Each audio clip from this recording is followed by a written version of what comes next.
그런 말이 있습니다. 행복은 소유에 달려있지 않다. 이런 말이 있습니다. 들어보셨죠? 행복은 내가 가진 소유에 달려있지 않다. 그럼에도 불구하고 많은 사람들이 더 많은 소유를 가지려고 부단히 노력을 합니다. 물론 소유를 늘리기 위해서 노력하는 것은 좋은 일입니다. 그 자체는 훌륭한 일입니다. 그런데 그 소유의 정도가 나의 행복의 결정적인 조건이라고 생각하면 그것은 또 잘못된 것이라고 하겠습니다. 오늘 많은 사람들이 행복해하지 못하고 있는 이유가 무엇이겠습니까? 많은 사람들이 많은 것을 가져도 만족하지 못하기 때문이라고 생각을 합니다. 제가 어렸을 때에 우리 여기 장로님들이나 권사님들 시대, 저보다도 연세가 많은 분들도 계시고 그때에 쌀이 굉장히 귀했습니다. 요즘은 어떤가요? 쌀이 귀한가요? 그래서 어머니가 밥을 지으시면 이제 보리를 항상 놓죠. 그래서 보리를 이렇게 조금 걷어내고 주로 흰 쌀밥만 잘 퍼서 아버님께 먼저 드립니다. 혹시 그런 거 경험하셨나요? 그 다음에는 이제 우리 자식들은 보리가 조금 더 들어가죠. 어머니는 그냥 아무거나 보리가 많이 섞인 그런 거를 드시는 거를 늘 봐왔습니다. 그러다가 이제 명절이 돼서 어쩌다가 100% 순수한 흰 쌀밥 한 공기를 딱 받으면 제가 좀 과장이 있습니다. 과장이 심한데 온 천하를 얻은 것 같은 정말 그런 기쁨이 있었어요. 이거 아시는 분들은 아실 거예요. 정말 그 하얀 그 쌀밥 한 공기가 얼마나 정말 귀해 보이던지. 요즘은 한 공기가 아니라 두 공기, 세 공기도 막 먹는데 전혀 감동이 없습니다. 소유는 늘었지만 행복이 늘어나는 것은 아니더라고요. 아니 어쩌면 더 줄었는지도 모르겠어요. 왜 그럴까요? 그것은 우리들이 가진 것에 대해서 만족하는 법을 배우지 못했기 때문이라고 생각을 합니다. 욕심은 계속 늘어났는데 그런데 만족하는 법은 배우지 못했다고 하는 것이에요. 오늘 우리가 읽은 이 본문에서 사도 바울은 자신은 모든 형편에서 만족한다 그랬습니다. 여기 자족한다 그랬는데 만족한다 이런 뜻입니다. 11절 말씀에 보니까 내가 궁핍함으로 말하는 것이 아니니라 어떠한 형편에든지 나는 자족하기를 배웠노라. 사도 바울은 어떤 형편에 처하든지 자기는 항상 만족하는 그런 법을 배웠다 이렇게 고백을 하고 있습니다. 우리들도 이런 삶을 배우면 얼마나 좋을까요? 오늘은 사도 바울의 이와 같은 고백들을 보면서 어떻게 하면 우리들도 어떤 형편에서든지 만족할 수 있을지 여러분과 잠시 나누고자 합니다.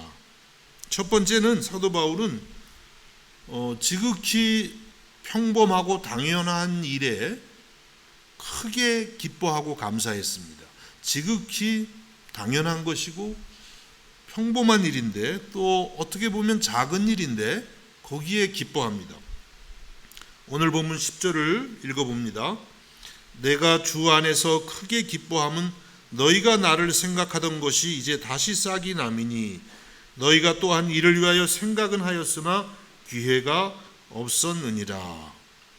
여러분 사도 바울이 이 빌립보서를 빌립보 교회 성도들에게 쓰는 중요한 이유 중에 하나가 감사의 말을 하고 싶었던 것입니다.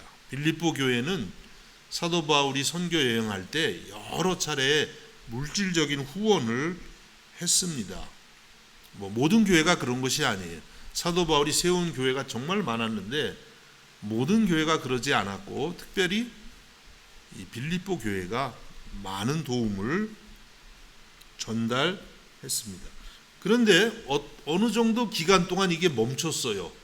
성경에 왜 그랬는지 자세히 나오진 않지만 한동안 멈췄다가 오늘 말씀 10절을 보니까 다시 싹이 났다. 다시 이제 선물을 이제 선교 후원 물품이나 이런 것들을 에바브로디도라는 빌립보 교회 성도를 통해서 전달한 거예요. 감옥에 있는. 여러분 지금 사도 바울 감옥에 계신 거 아시죠? 감옥에 있는데 거기에 이제 이렇게 전달을 했습니다. 그래서 사도 바울이 그것을 받고 감사합니다. 이런 편지를 쓰는 거예요. 중요한 이유입니다.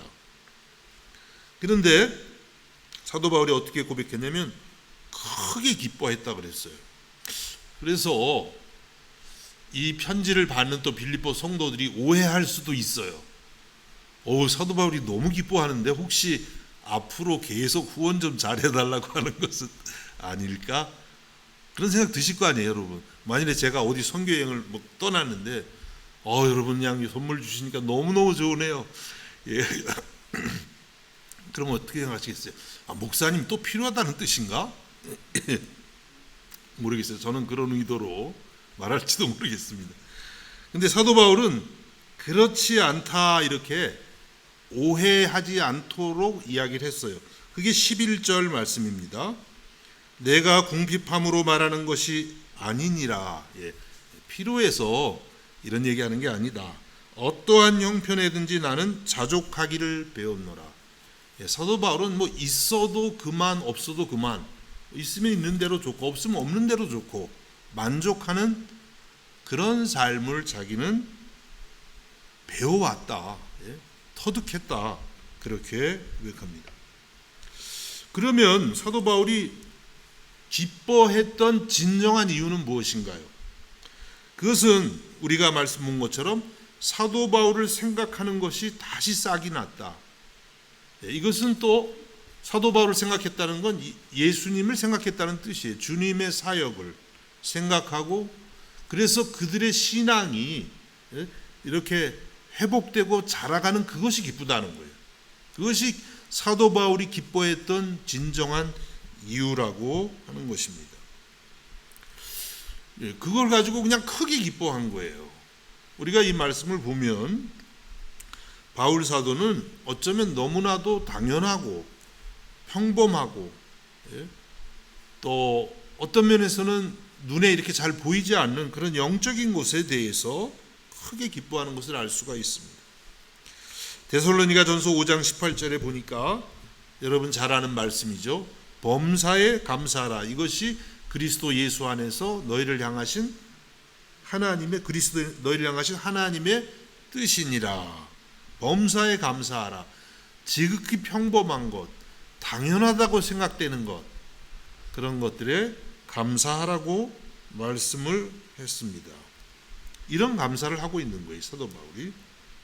그래서 우리들도 자족하는 삶을 배우려면 지극히 당연하다고 생각되고 평범한 것에 대해서 감사할 수 있는 그런 영적인 안목이 우리에게 있어야겠습니다. 그래서 여러분 주위에 누가 성경을 읽는다 그러더라고요. 성경을 전혀 읽지 않던 사람인데 말씀을 매일 읽는다 그러면 그거 들으면 기뻐해야 돼. 한 주일 내내 계속 기쁘고 좋고 그거 별거 아니지 뭐 당연하지. 이렇게 되면 자족하는 삶을 배우기가 어렵다는 것이에요. 또 주변에 있는 사람이 기도하는 생활을 열심히 한다 그래요. 그러면 질투나네. 누군 기도 안 하나? 이러면 안 되고 그 얘기를 들을 때 그냥 기뻐해야 되는 거죠. 이런 삶을 살아갈 때에 우리가 자족하는 사람이 되는 것입니다. 신앙적인 것만이 아닙니다. 평범한 일상에 대해서 감사할 때 우리는 자족할 수 있어요. 비엔나에 오니까 길에 참 꽃이 많네요. 잘스부룩도 많은데 잘스부룩은 이렇게 좀 이렇게 한 곳에 몰려 있는 느낌이고 비는 이렇게 여기저기 다니는데 아름다운 꽃들이 항상 저를 보고 웃네요. 방긋방긋. 감사한 일이죠. 지극히 평범한 것이지만 감사할 때에 만족한 삶을 살 수가 있습니다. 우리가 매일 마실 수 있는 공기, 햇빛, 물, 하나님이 전부 값없이 주시는 거예요. 그런 것들을 대할 때에 우리들이 감사하는 것입니다. 그때에 만족을 누릴 수가 있지요. 많은 사람들이 하나님께서 이렇게 값없이 주신 선물을 감사하지 않고 그냥 당연한 것처럼 누리고 삽니다. 하나님 보실 때 기분이 좀 어떠실까요? 이게 엄청난 거잖아요. 공기와 물과 햇빛과, 하나님이 주시지 않으면 조금도 누릴 수가 없습니다. 그와 같은 지극히 당연한 것 같고 평범한 것에 감사할 때에 여러분은 만족이 있는 삶을 살게 될 줄 믿습니다. 무엇보다도 예수 그리스도를 주신 하나님께 감사해야 됩니다. 너무 당연하게 생각하면 안 돼요. 예수님 믿는 게 당연한 게 아닙니다. 하나님 은혜예요. 청년 때 예수님을 제가 다시 영접하게 되었을 때에 저는 무엇보다도 예수님 믿고 영생을 얻은 게 그렇게 좋았어요. 하나님이 세상을 이처럼 사랑하사 독생자를 주셨으니 이는 저를 믿는 자마다 멸망하지 않고 영생을 얻게 하려 합니다. 영생이 얼마나 좋은지 날마다 제가 속으로 나는 영생을 얻었어. 나는 영생이 있어. 여러분은 안 그러시는지 모르겠는데 저는 그냥 청년 때 계속 나는 영생이 있어. 영생이 있어. 그런데 한참 그러다 보니까 예수님을 잊어버리더라고요. 너무 영생이 좋아가지고 선물만 좋은 거예요. 그 선물을 주신 예수님 생각을 잘 못하게 되더라고요. 그래서 다시 또 마음을 고쳐 먹었습니다. 여러분, 우리가 예수님을 믿는 것이 잘못하면 너무 그냥 당연한 것으로만 생각할 수 있어요. 얼마나 놀라운 은혜를 받았는지 모릅니다. 이와 같이 여러분들이 지극히 당연하다고 생각됐던 것, 평범하다고 생각했던 것들, 그런 것들을 찾아서 날마다 감사할 때에 만족하는 삶을 배우게 될 줄로 믿습니다. 그 다음에 두 번째는 사도 바울로부터 배우는 것은 우리가 오늘 읽은 말씀처럼 어떠한 처지에서든지 예수님 한 분으로 만족하는 걸 배웠다는 거예요. 예수님 한 분으로 만족하는 삶. 오늘 12절을 다 읽어봅니다. 나는 비천에 처할 줄도 알고 풍부에 처할 줄도 알아. 모든 일, 곧 배부름과 배고픔과 풍부와 궁핍에도 처할 줄 아는 일체의 비결을 배웠노라. 참 이런 삶이 어렵죠. 가난한데 그래도 만족하고, 부자가 됐는데도 교만하지 않고 겸손하고 주님 한 분으로만 만족한다는 것 어렵습니다. 여러분, 돈이란 것은 매우 현실적이죠. 없으면 참 힘듭니다. 또 여유가 생기면 또 하나님 믿기가 또 어려워질 수가 있습니다. 그런데 사도 바울은 이와 같은 모든 경제적인 어떤 형편들과 관계없이 그걸 다 초월하는 그런 삶을 살았다는 거예요. 어떻게 그런 삶을 살 수가 있었습니까? 말씀드린 것처럼 예수님 한 분으로 만족하는 법을 배웠기 때문이에요. 우리가 빌립보서를 보면서 바울의 그러한 신앙을 깊이 느낄 수가 있습니다. 빌립보서 3장 7절과 8절에서 사도 바울은 이와 같이 고백합니다. 그러나 무엇이든지 내게 유익하던 것을 내가 그리스도를 위하여 다 해로 여길 뿐더러. 사도 바울은 그동안 자기가 유익하다고 생각됐던 것들을 예수님을 위해서 다 해로, 유익하던 게 조금 유익해졌다가 아니고 그냥 다 해로 여겼다는 거예요. 또한 모든 것을 해로 여김은 모든 것을, 참 어떻게 이렇게 고백을 하는지요. 그 이유는 내 주 그리스도 예수를 아는 지식이 가장 고상하기 때문이라. 예수님을 아는 것이 너무너무 귀하기 때문에 사도 바울은 세상의 모든 것을 다 해로 여겼다. 이렇게까지도 고백하고 있습니다.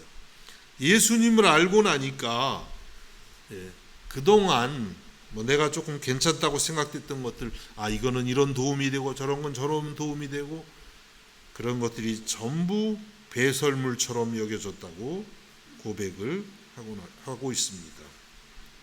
예수님 한 분으로 충분하다는 거예요. 충분한 정도가 아니에요. 이거는 충분한 것 이상. 영어를 써서 죄송합니다. 영어에 그런 표현 있죠. More than enough. 충분한 것보다 더한 거. 그렇게 고백을 하고 있습니다. 진짜를 알고 나니까 그동안 알고 있던 모든 게 다 가짜였던 거예요. 돈도 가짜였고 권력도 가짜였고 명예도 가짜였고 뭐 그런 것들이 다 필요 없다는 건 아니지만 예수님하고 비교해 보니까 이건 뭐 아무것도 배설물이다 이렇게까지 고백해요. 이런 비유가 여러분에게 어떤 다가오실지 모르겠는데 어떤 사람이 인삼을 굉장히 좋아했는데 100년 묵은 산삼을 딱 발견한다면은 인삼이 뭐처럼 보였겠어요? 썩은 무. 별로 안 다가오시죠? 예수님을 알고 나니까 예수님 한 분으로 그냥 족한 거예요. 이렇게 될 수 있기를 주님의 이름으로 축복합니다. 다윗도 고백합니다. 시편 16편 1절과 2절에서 하나님이여 나를 지켜주소서. 내가 주께 피하나이다. 내가 여호와께 아뢰되 주는 나의 주님이시오니 주 밖에는 나의 복이 없다 하였나이다. 주님 밖에는 나의 복이 없습니다. 이것이 다윗의 고백이었어요. 주님만이 나의 행복의 전부입니다. 이렇게 고백하는 것이죠. 뭐 물질이 있든지 없든지 권력이 있든지 없든지 관계없는 거예요. 주님만이 나의 행복의 전부입니다. 우리들도 이렇게 고백할 수 있기를 주님의 이름으로 축복합니다. 그러려면은 우리가 마땅히 예수님이 누구신지 계속 알아가야죠. 예수님을 모르는데 예수님 한 분으로 충분하다 그럴 수는 없잖아요. 예수님이 얼마나 위대하신가. 예수님을 믿으면 우리가 영원히 산다는 게 얼마나 놀라운 일인가. 예수님이 나를 얼마나 사랑하시는가. 예수님의 지혜는 얼마나 대단하신가. 이런 것들을 계속해서 우리가 알아가야만 정말 주님 한 분이면 충분하구나 이런 생각이 들죠. 그래서 우리가 이렇게 예배도 드리고 말씀도 보고 기도도 하는 것입니다. 그리고 우리가 이렇게 예수님을 알아가는 것은 하나님의 도움이 없이는 절대로 불가능합니다. 우리가 그것을 하나님의 계시라고 그렇게 말합니다. 하나님이 예수님에 대해서 알려주셔야만 그만큼 알아요. 공부한다고 되는 것도 아니고 우리 스스로의 지식으로 연구한다고 되는 것도 아닙니다. 마태복음 11장 25절에서 27절에 보니까 예수님께서 이와 같이 말씀하십니다. 그때 예수께서 대답하여 이르시되 천주의 주제이신 아버지여 이것을 지혜롭고 슬기 있는 자들에게는 숨기시고 어린아이들에게는 나타내심을 감사하나이다. 옳소이다. 이렇게 된 것이 아버지의 뜻이니이다. 내 아버지께서는 모든 것을 내게 주셨으니 아버지 외에는 아들을 아는 자가 없고 아들과 또 아들의 소원대로 계시를 받는 자 외에는 아버지를 아는 자가 없느니라. 아들의 소원대로 계시를 받는 자 외에는 아버지를 아는 자가 없다. 이렇게 말씀하셨어요. 그러니까 예수님이 우리의 마음의 문을 성령으로 이렇게 열어주셔야만 예수님도 알고 하나님 아버지도 알고 말씀도 깨닫게 된다는 거예요. 그럼 우리는 어떻게 기도해야 되겠어요?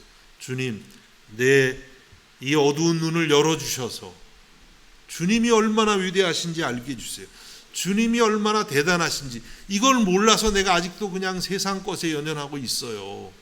주님, 내 눈을 열어 주옵소서. 기도하실 수 있기를 주님의 이름으로 축복합니다. 시편 119편 18절에서 시편 기자가 이와 같이 기도한 것입니다. 내 눈을 열어서 주의 율법에서 놀라운 것을 보게 하소서. 내 눈, 영적인 눈, 그렇죠? 마음의 눈을 열어서 하나님의 말씀을 볼 때 그냥 하나님 말씀이나 이게 아니라 놀라운 것을 보게 하소서. 하늘의 신비, 예수님의 그 모든 것들을 이 성경 말씀을 통해서 알게 해달라고 기도하는 것입니다. 여러분, 이와 같이 우리가 주님을 구할 때에 주께서 여러분의 마음의 문을 여시고 주님을 가르쳐 주실 줄로 믿습니다. 주님을 알면 알수록 여러분은 주님 한 분만으로 어떤 형편에서든지 만족하게 될 줄로 믿습니다. 이제 마지막 세 번째로는 우리가 자족하는 것을 배우려면은 긍정적인 신앙을 가지라고 그렇게 말씀합니다. 13절입니다. 내게 능력 주시는 자 안에서 내가 모든 것을 할 수 있느니라. 여러분 잘 아시는 말씀이죠.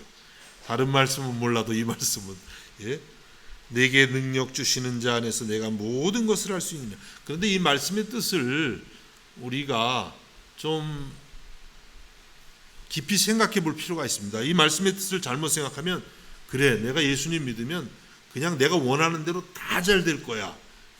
아픈 병 그냥 다 낫고 부자도 되고 뭐 공부 조금 게을리해도 믿습니다 하면 교수님 눈이 막 가려져 가지고 좋은 점수 나오고 우리 학생들 그런 학생은 없겠지만 내가 원하는 대로 다 될 줄로 여긴 아멘 하시면 안 됩니다. 믿습니다. 이렇게 생각할 수가 있는데 그런 뜻은 아닙니다. 이 말씀이 이게 다 연결이 되잖아요. 사도 바울이 앞에서 모든 처지에 내가 처할 수 있다. 그런 뜻이에요. 그래서 내 주님의 능력을 의지하게 되면 형편이 어렵고 힘들어도 어떤 상황에서도 나는 그 모든 것을 주님의 능력으로 극복할 수 있습니다. 어떤 형편에서든지 긍정적인 사고로 살아갈 수 있습니다. 그렇죠?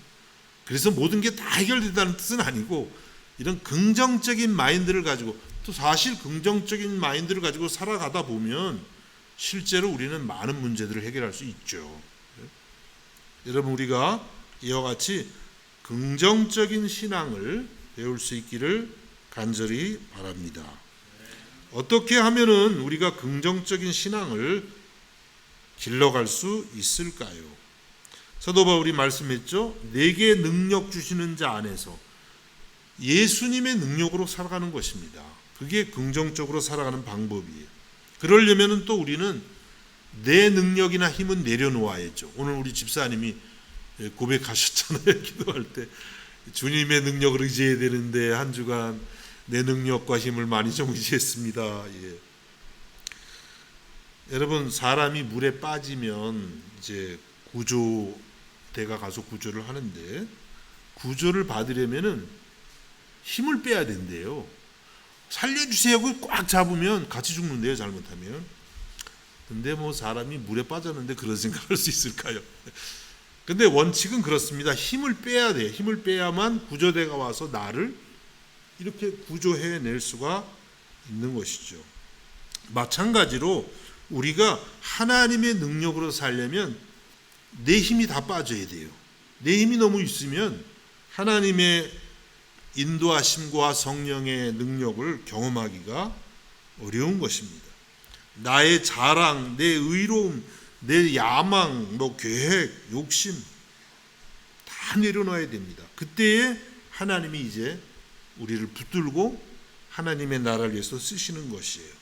그래서 하나님이 여러분을 쓰시기 전에 하시는 중요한 일이 뭐냐면 여러분의 힘을 빼시는 거예요.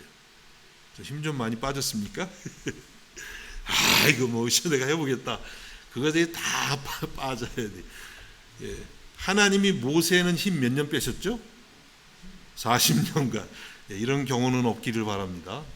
광야에서 힘 다 빠져가지고 아무것도 못하. 그때 그냥 하나님이 임하시면서 할 수 있게 돼. 하나님의 일은 그때 이제 시작이 되는 것입니다. 사도 바울이 어떤 사람이었습니까? 예수님 만나기 전에는요 힘이 많이 들어간 사람이었습니다. 힘이 너무 많이 들어가서 예수 믿는 사람들을 잡아다가 옥에 막 가두고 또 그게 그냥 하나님 일인 줄 하라는데 사실은 그게 하나님을 대적하고 있었던 거예요. 그러다가 다메섹 도상에서 부활하신 예수님을 만나면서 거꾸로졌습니다. 자기 힘이 완전히 다 빠진 거예요. 그때 비로소 성령의 능력이 그에게 들어가고 하나님의 일이 시작되었던 것입니다. 여러분 우리들도 이렇게 우리의 것들을 자꾸 내려놔야 돼요. 그리고 하나님의 능력으로 체험을 받을 때에 우리는 진정으로 그냥 내 신념으로 할 수 있다 이것이 아니라 내게 능력 주시는 자 안에서 내가 모든 것을 할 수 있다고 고백하게 될 줄로 믿습니다. 그리고 긍정적인 신앙은 부정적인 시각을 고침받아야 돼요, 여러분이. 할 수 없다는 어떤 그런 부정적인 생각, 이것이 바뀌어서 예수 안에서 할 수 있다, 이렇게 자꾸 긍정적으로 바뀌어야 됩니다. 마가복음 9장에 보면 어떤 아버지가 귀신 들린 자기 아들을 예수님께 데리고 옵니다. 예수님께서 언제부터 이렇게 되었느냐 이렇게 물으시니까 아버지가 어릴 때부터입니다. 무엇을 하실 수 있거든 우리를 불쌍히 여기사 도와주옵소서, 이렇게 말씀을 드리죠. 무엇을 하실 수 있거든, 좀 부정적인 생각이 그 안에 있는 거예요. 그러니까 예수님이 마가복음 9장 23절입니다. 예수께서 이르시되 할 수 있거든이 무슨 말이냐, 믿는 자에게는 능치 못할 일이 없느니라 하시니라, 이렇게 말씀해요. 할 수 있거든이 무슨 말이냐, 왜 이렇게 부정적으로 말을 해, 이렇게 말씀하시는 거죠. 그 생각을 고치라는 거예요. 예수님 믿으면 할 수 있다는 거예요. 능치 못할 일이 없다는 거예요. 여러분들도 이와 같은 부정적인 생각들을 주님의 은혜로 고쳐갈 수 있기를 간절히 바랍니다. 특별히 우리는 어떤 부정적인 것을 고쳐가야 되냐면 나에 대한 부정적인 자아상이라는 말이 좀 어렵나요? 외국에 오래 사셔가지고 이런 말 잘못 들어보셨죠? 예, 저한테 어렵나 봐요. 부정적인 자기에 대한 그런 견해, 생각, 이런 것들을 우리가 바꿔가야 돼요. 나는 아무것도 아니야, 그냥 나는 무가치해. 사실 이런 부정적인 생각들이 우리 안에 다 있어요. 누구나 다 있어요. 죄인으로 우리가 태어났기 때문에 우리 안에 이런 부정적이고 어두운 나에 대한 생각이 많습니다. 또 자라가면서 다 이렇게 세상에서 상처를 받기 때문에 나에 대해서 좋게 생각하는 게 굉장히 어려워요, 사실은. 그런데 나에 대해서 이렇게 부정적으로 생각하면 자족할 수 없죠. 만족할 수가 없어요. 여러분 자신에 대해서 불평이 많으시죠? 없는 것 같지만 저도 너무 많아요. 아, 왜 이 모양이지? 이렇게. 그러면 행복을 못 느낍니다. 많은 게 사실 있는데 그건 안 보이는 거예요. 그건 안 보이고 내 못난 것만 자꾸 보이네. 그러면 불평이 있습니다. 원망이 있습니다. 행복하기가 어려워요. 예수님을 믿는다는 것은 예수 그리스도의 놀라운 사랑 안에서 나에 대한 부정적인 견해들을 버려가는 거예요. 그리고 자꾸 나를 긍정적으로 바라보고. 어느 목사님 설교를 전에 듣는데 그런 얘기를 하시더라고요. 사모님이 목사님을 보고 선구자 이렇게 말해요. 선구자. 선구자가 뭔가 했더니 선천적 구제불능자. 근데 왜 그러냐면 목사님이 너무나 자기에 대해서 좋아하는 거예요. 자기가 최고고 너무 사랑하고 너무 옆에서 볼 때 이렇게 좋아할 일이 별로 없는 것 같은데 목사님 혼자 너무 도취해가지고 자기에 대해서. 근데 그러게 좋다 그러시더라고요. 그렇게 사는. 여러분도 선구자 될 수 있기를 바랍니다. 여러분에 대해서 좋아하세요. 왜? 예수님이 좋아하시니까. 하나님이 여러분을 너무 좋아하시거든요.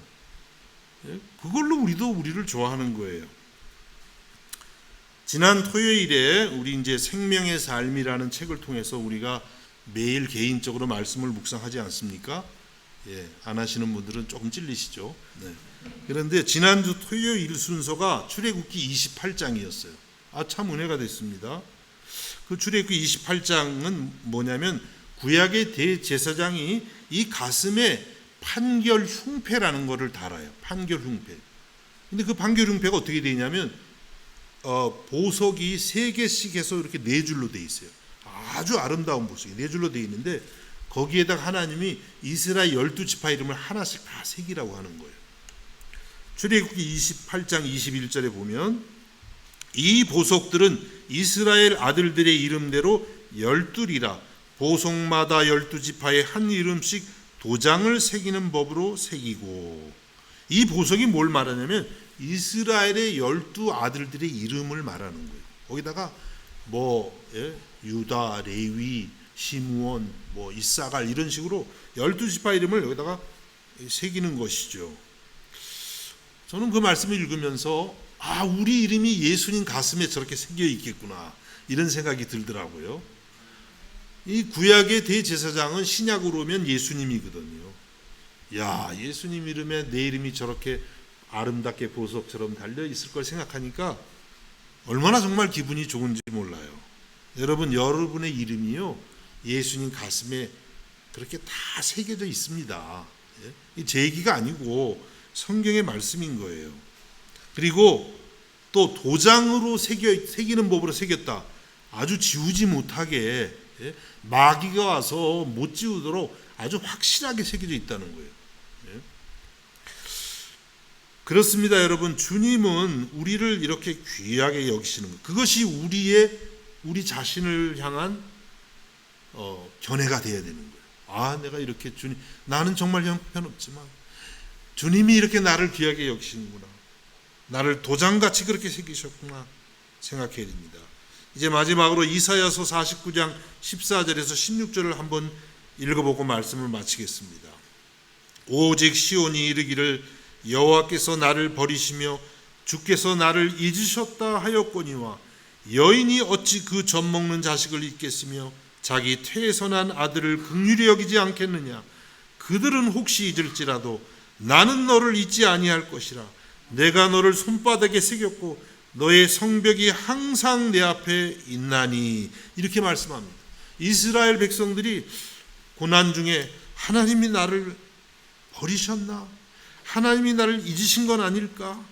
하나님이 어떻게 답하시냐면 여인이 어찌 그 젖 먹는 자식을 잊겠으며 자기 태에서 난 아들을 긍휼히 여기지 않겠느냐. 그들은 혹시 잊을지라도, 여러분의 부모님은 여러분을 잊기 어렵지만 혹시 잊을지라도 나는 너를 결코 잊지 않는다. 이렇게 말씀하세요. 얼마나 놀라운 주님의 사랑이고 말씀입니까? 믿으시기를 바랍니다. 그리고 내가 너를 나의 손바닥에 새겼다 말씀하세요. 예수님의 손바닥에 여기다 이름을 딱 새긴 거예요. 왜 새겼겠어요? 매일 보려고. 사랑하는 내 딸, 사랑하는 내 아들, 늘 확인하는 거예요. 이 비유로 이렇게 여기 말씀했지만 실제가 그런 것입니다. 그리고 또 너의 성벽이 항상 내 앞에 있나니, 이스라엘을 지키는 그 성벽이 항상 하나님의 눈앞에 있다. 그럼 뭐예요? 우리를 항상 이렇게 하나님이 지키고 보호하신다는 거예요. 여러분, 이러한 주님의 사랑에 여러분이 매료될 수 있기를 주님의 이름으로 축복합니다. 그때 우리가 나에 대해서 만족할 수가 있는 겁니다. 그때 우리는 어떤 형편에서도 자족하는 삶을 배우게 되는 줄로 믿습니다. 이와 같은 은혜가 임할 수 있기를 우리 주님의 이름으로 축복합니다. 기도하겠습니다. 예수님, 많은 것을 가졌으면서도 만족하지 못했던 우리들을 용서하여 주시옵소서.